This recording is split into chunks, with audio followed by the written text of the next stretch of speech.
Happy morning, one and all. This is Dr. Abarna, Associate Professor from Department of Microbiology. Today's topic for discussion is about Taenia. This is one of the most common helminth which cause space-occupying lesion in human beings, especially neurocysticercosis. So at the end of the session, the students will be able to understand the morphology of Taenia, who are all the host, both definitive and intermediate, what is the mode of entry, where it inhabits, what is the life cycle between the intermediate and definitive host, what are all the different clinical manifestations it can cause, and how do you diagnose the infection, how do you treat and prevent the Taenia infection. So as we all know, the helminths are classified into platyhelminths and nematodes. Platyhelminths are nothing but flatworms. So again, these flatworms are divided into cystodes and nematodes. Cystodes are nothing but tape-like worms, also known as tapeworms. Long tape-like worms are known as cystodes or tapeworm. So they are flattened enough. On the other hand, same flattened leaf-like worms are known as flukes or nematodes. So both cystodes and nematodes are known as platyhelminths. The other classification includes nematodes, which are nothing but the roundworms, which will have cylindrical body.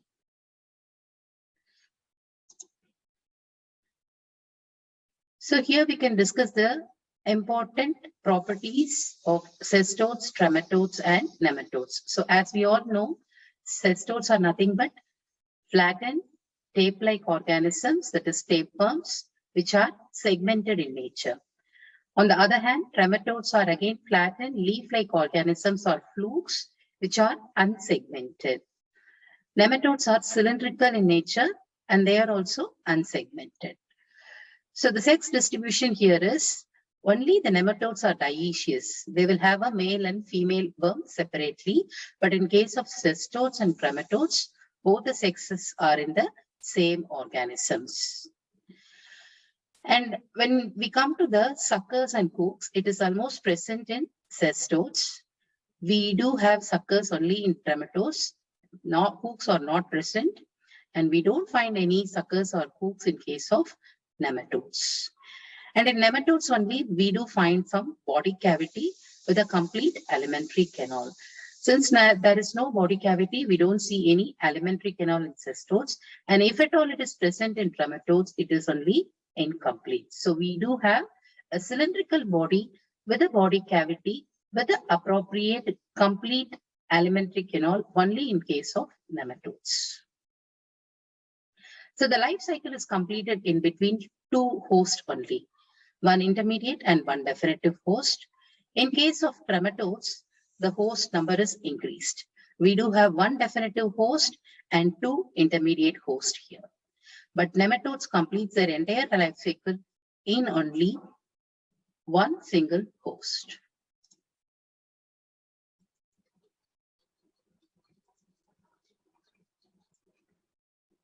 So this picture will help us to understand the various morphology of cystode, nematode, and nematode. So as we know, cystodes are flattened organism, long tape-like. It's like a tapeworm, right? When you see the nematode, again it is a flattened organism, leaf-like, also known as flukes. And when you see the nematodes, they are rounded, cylindrical roundworms. So we'll see about the cystodes in this class. So the general characteristics of cystodes includes, it's a flattened tape-like organism which are segmented in nature. They are dorsoventrally compressed, that is flattened, and they can grow from few millimeters to several meters in length. So this adult tapeworms generally they are living attached to the small intestine, and the body shape is categorized into a head, neck, and strobila. It is calyx, neck, and strobila. So in this picture, the morphology is clear. So this is the head part. The head contains a rostrum with lot of hooks. Sucker is there. With the help of the sucker only, it gets attached itself into the intestine. So this is the head which contains hooks and suckers. The head is also known as colex.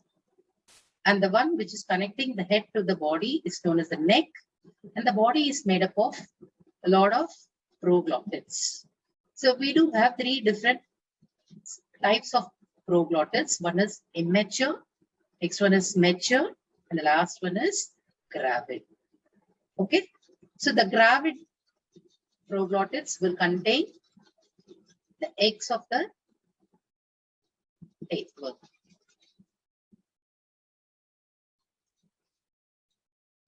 And we are moving on to the topic for today, that is Taenia. So Taenia is an example for a most common cystole which is infecting the human beings. Not only human beings, also the cattle and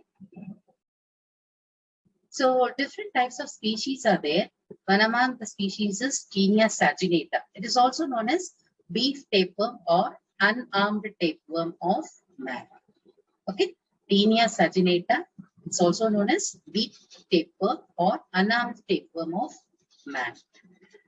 This Taenia solium is also known as pork tapeworm. The beef tapeworm infects the cattle, and this pork tapeworm infects the pigs. This pork tapeworm is also known as armed tapeworm of man. The other species includes Taenia Sarginata asiatica and Taenia multiceps. So for all these Taenia species, the habitat is upper jejunum of man. Habitat is nothing but where the adult worm lives. So in all these cases, the adult worm lives in the upper jejunum of man. So we know the general morphology of a cystole, right? It has a long tape-like structure, segmented worm with a scolex, neck, and proglottis, right? So when you see the structure of a Taenia species, we do compare with the Sarginata and Solium. So when comparing these two, Sarginata is a longer worm. The length is 4 to 6 meters when compared to the shorter Solium species. And when you see the head part, that is colex, we do have a large pigmented suckers with no hooklets. But in case of Solium, the colex is very much small. Hooklets and non-pigmented suckers are there. And your neck is longer in case of Sarginata when compared to the size of the worm, and the neck is shorter in case of Solium. Coming to the proglottis, obviously the number is very much high since it is a long worm. It's around 1000 to 2000, and it is expelled singly in the feces. When compared to this, the Solium has less number of proglottis and it is expelled in chains when it is defecated. The larval stage of Sarginata is known as Cysticercus bovis, and we can see this larval stage only in the cow, the cattle. It is not at all seen in the human being. So the larval stage in Taenia Sarginata is Cysticercus bovis. But when you see the larval stage Cysticercus cellulose of Taenia solium, it is seen both in pig and man. We'll see how it happens. So after comparing the adult structures, we should move on to the eggs. So both of the species, Solium and Sarginata, can produce eggs, but they are indistinguishable. Generally, they are spherical, bile-stained, and they will have an embryophore with hexagon embryo. That is known as oncosphere. So there will be 3 pairs of hooklets in the oncosphere. And this egg does not float in saturated salt solution. So this eggs of Taenia Sarginata is infective to cattle alone. But when you see the eggs of the Taenia solium, they are infective both to pig and man. So this is the structure of the egg of Taenia. We cannot differentiate between the species here. We have a oncosphere or embryophore with the central 3 pairs of hooklets. You can easily observe the 3 pairs of hooklets here. It is spherical in shape, bile stain and it will not float in the saturated salt solution. With all these introduction, we will move on to the important topic of the day, that is a life cycle of a organism. So the life cycle is nothing but how the organism is developed from the larval stage, how it attains the adult stage, where it lives, how does it reproduce, and what does it cause, right? So before moving into the life cycle, we should know who are all the hosts. The host is the one which harbors the parasite, right? There is two different types of host. One is definitive host and the other one is intermediate host. Definitive hosts are the one which harbors the adult stage and which will have the sexual reproduction in it. So the adult stage with sexual reproduction takes place in definite host. On the other hand, in the intermediate host, the asexual forms are there. That is, the larval stages are there with asexual reproduction, right? So in case of Taenia species, that is Taenia Sarginata, the definitive host is human being and the intermediate host is the cattle, namely the cow, right? And the mode of entry here is ingestion. So this infection is spread by ingesting the infective stage. Clear?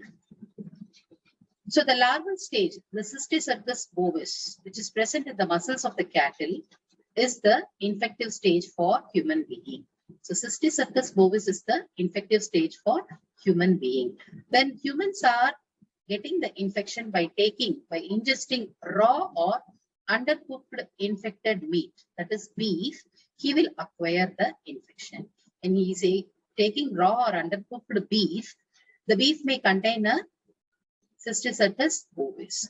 So it is ingested by the man and it reaches the stomach. There the cyst is broken down and the larva is liberated into the intestine, small intestine. So there in the small intestine, the colex get attached to the intestine and develop into a adult tapeworm. So this is what the place where it resides and develops into a adult form. After it is developing into an adult form, it starts expelling out both the proglottis along with the eggs. So after developing into an adult worm, it is expelling out, defecating out both the gravid proglottis, which contain a lot of eggs in it. So both the segments and the eggs are released in the stool sample. Here, so when we are able to see this diagnostic forms, both eggs and the proglottis, it is the clue for the diagnosis. So when liberated, the segments and the eggs are present in the soil. When the cattle feeds on the soil contaminated with these eggs, this tends to infect the cattle. Cattle on feeding these eggs will take up the egg. This oncospheres, these are the oncospheres, right? The eggs contain the oncospheres with 3 pairs of couplet. So this oncospheres enter the intestinal tract of the cattle. There it hatches and penetrate the intestinal wall. After penetration, it enters the circulation, and through the circulation, it enters the muscles of the cattle. So when it reaches the muscle, it again develops into a Systoles bovis, a larval stage. Clear? So from this muscle only, it reaches the human being for the another cycle. So here the infective stage for human being is nothing but the larval stage of the Taenia Sarginata. The infective stage for cattle is the eggs and the Taenia Sarginata proglottis. So this is the life cycle of Taenia Sarginata. The life cycle of Taenia solium is little bit different. We know the intermediate host is different here. It is not the cattle, it is the pig. The definitive host which harbors the adult worm is human being, but the intermediate host which harbors the larval stages pigs. But not only the pigs, here human beings are also acting as an intermediate host in certain cases. We'll see how it is happening. So the normal cycle between the pigs and human beings are taking place as that of your Taenia Sarginata. So the pork, the muscles of the pigs contains the larval stages, that is Cysticercus cellulose in the pig muscle. It is ingested by the human being. When the man tends to take raw or undercooked pork, he tends to eat this oncospheres. When the oncosphere reaches the intestine, it hatches out and stick on to the intestine, and there it develops into an adult worm. After it is maturing into an adult worm, it starts producing the eggs, and the proglottids are released into the feces, right? So the feces contains eggs and the proglottids. When it is released, it is present in the soil. When the pigs are feeding on it, they will acquire the infection. These oncospheres enters the gastrointestinal tract of the pig. There it hatches. The oncospheres hatches and penetrate the intestinal wall, reaches the general circulation. Through the circulation, it enters the muscle region, and there it develops into a larval stage. So this is in accordance with the previous life cycle, which we discussed for Taenia Sarginata, right? Along with this, they do have some other different pathway of life cycle. So as we all very much fond of organic food nowadays, like organic vegetables, greens, okay, we are feeding on the contaminated foods. So those vegetables which are grown organically, those are very much possible to be getting contaminated with the human feces, right?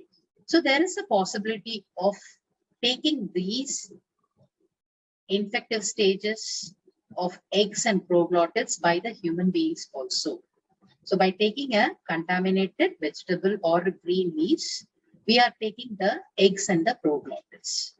So when it reaches the intestine of the human being, it hatches. The oncosphere hatches, and this oncosphere, when it is hatched, as it does in the pigs, what does it do? It penetrates the intestinal wall, circulate through the general circulation, reaches the muscles, and they will tend to form a larval stage. So the same Cysticercus cellulose will develop into the muscular layers of the human beings. So when we are ingesting a larval stage, it develops into an adult. When we are ingesting a egg stage, it is developing into a larva. So this causes a different clinical manifestation when we are infected with Taenia solium. So this is how it is different from the life cycle of Taenia Sarginata. So here we can see human beings both as a intermediate host and a definite host. And not only in this way, sometimes when the patient is regurgitating or doing some vomiting, so he himself throws out the eggs and the proglottids back into the intestine. So in such case also, the eggs tends to hatch and they will release the oncosphere, which will penetrate into the general circulation to reach the muscle to form the larval stage. So this is only happening in case of Taenia solium. So because of this life cycle, patient will be having two different types of teniasis. One is teniasis and cysticercosis. This general teniasis is a gastrointestinal symptom. It is due to the presence of adult worm residing in the small intestine. It generally irritates the small intestine, causing discomforts. So the patient will be experiencing abdominal pain, anorexia, chronic indigestion, diarrhea, emaciation, and complaining of passing proglottids. So all these symptoms are due to the irritation of the small intestine because of the presence of the adult worm inside the small intestine. So only because of this adult worms, all these irritative symptoms will persist. And generally, the teniasis is seen both in case of two species, Sarginata and solium. So teniasis is common both in Taenia solium and Taenia Sarginata infection. The other type of infection is cysticercosis. So this cysticercosis is only due to the presence of the larval stage in the human tissue. So the larval stage is seen in the human tissue only in case of Taenia solium infection, that is fork tapeworm infection. It is not seen in the Taenia Sarginata infection. So this cysticercus cellulose, they are nothing but a semi-transparent elliptical bladder like a white pomegranate seed, about only 0.6 to 1 centimeter size. It's nothing but a fluid and a white scolex with 4 suckers and booklets in the bladder. We do have a clear fluid here with 4 suckers and booklets. It will be like a small pomegranate seed, white in color. So this stage, this larval stage is seen all over the muscular structure only in case of solium infection, not in Sarginata infection. So these are the different areas where your cysticercus cellulose can be seen. You can see in the subcutaneous tissue, the mucous membrane in the tongue, and even in the eyes. And ultimately, it goes and affect the brain, causing neurocysticercosis.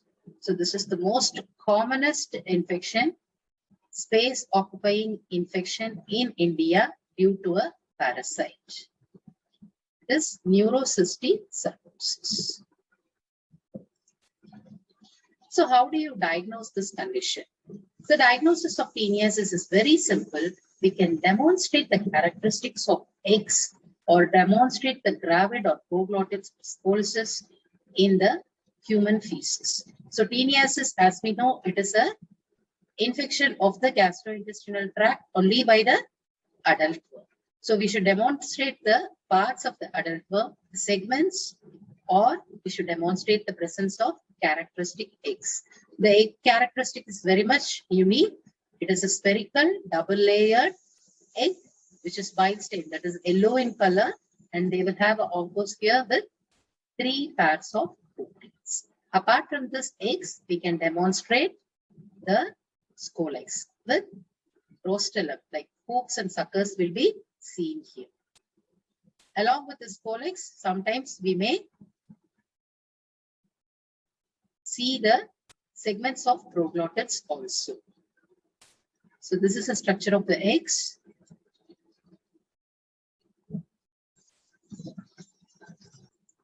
So for the diagnosis of teniasis, we should demonstrate the presence of eggs, the scolex, and the gravid proglottis. How to diagnose the cysticercosis? That is the presence of larval stage in the muscles. So we should do biopsy of the subcutaneous nodules. When you take up the biopsy of the subcutaneous nodules, you can very well see the structure of the cysticercus cellulose. So it is only seen in the solium infection. And apart from that, it is a radio-opaque structure, so can easily see through the X-rays. So we can take X-ray of the skull and soft tissue. So we can demonstrate a lot of cysticercus cellulose, the larval stage in the muscles in the various regions. We can have the CT scan of the brain, and we can check for the differential leukocyte counts.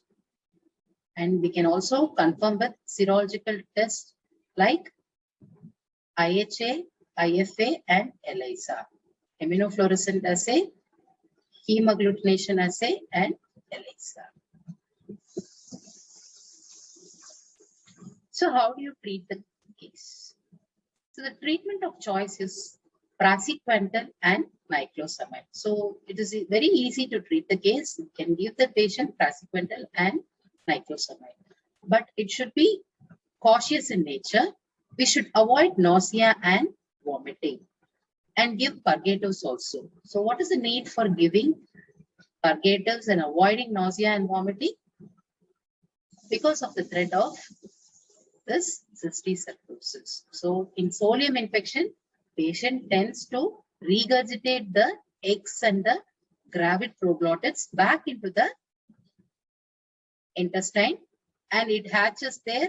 The egg hatches and it travels the penetrates the intestine to enter the general circulation, reaches the muscle, there it develops as a cystic cellulose.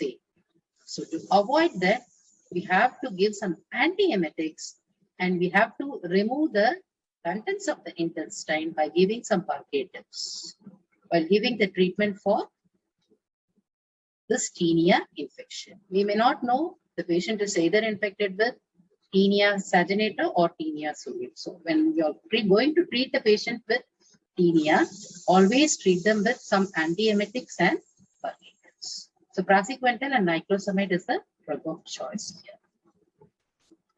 So how do you prevent the infection? By giving simple health education about the hygienic status, simple sanitation, and avoid eating any raw or undercooked beef or pork. Okay, properly cook the food and eat. Don't eat any raw. So when you're taking raw vegetables also or greens also, avoid eating those raw vegetables grown on soil irrigated by sewage water.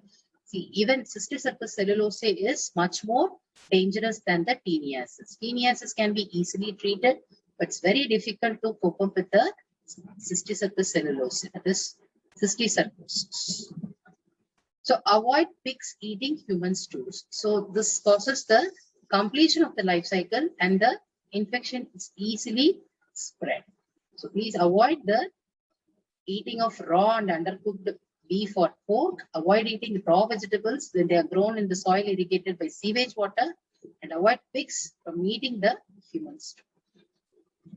So we do have some sanitary inspection of slaughter and sanitary disposal of night soil. It is mandatory to control the infection and stop the life cycle of this particular parasites.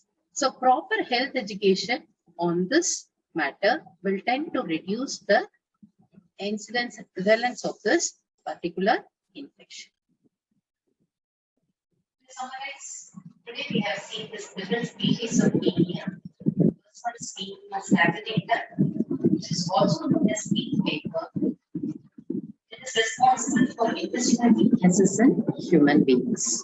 On the other hand, Taenia solium, which is short when compared to saginata, it is also known as pork tapeworm, and this is responsible for the human infection like intestinal teniasis and cysticercosis.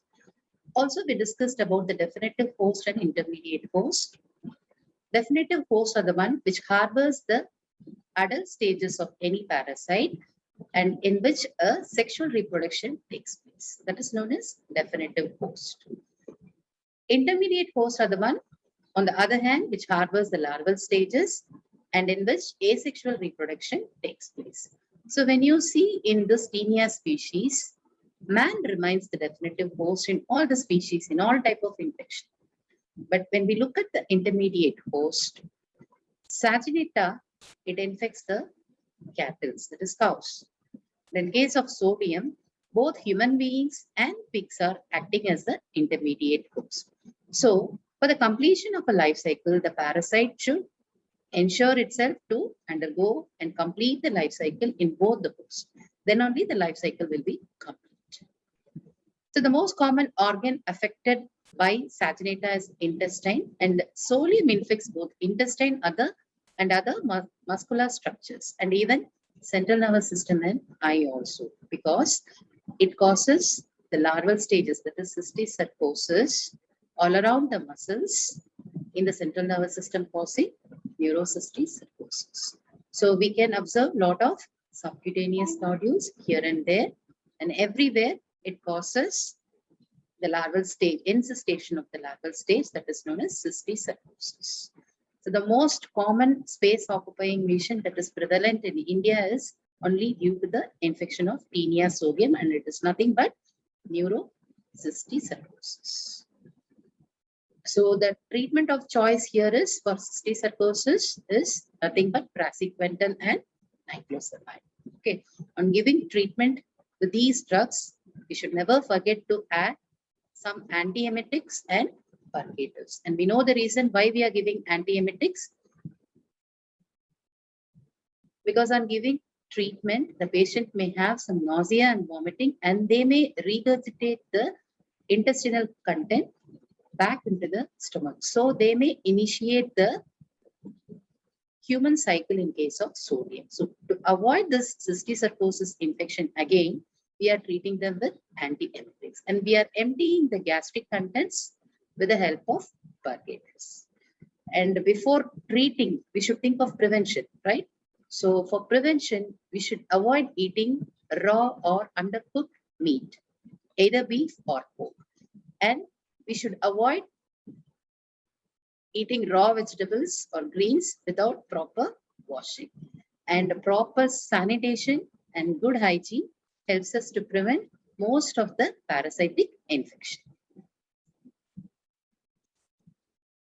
Thank you.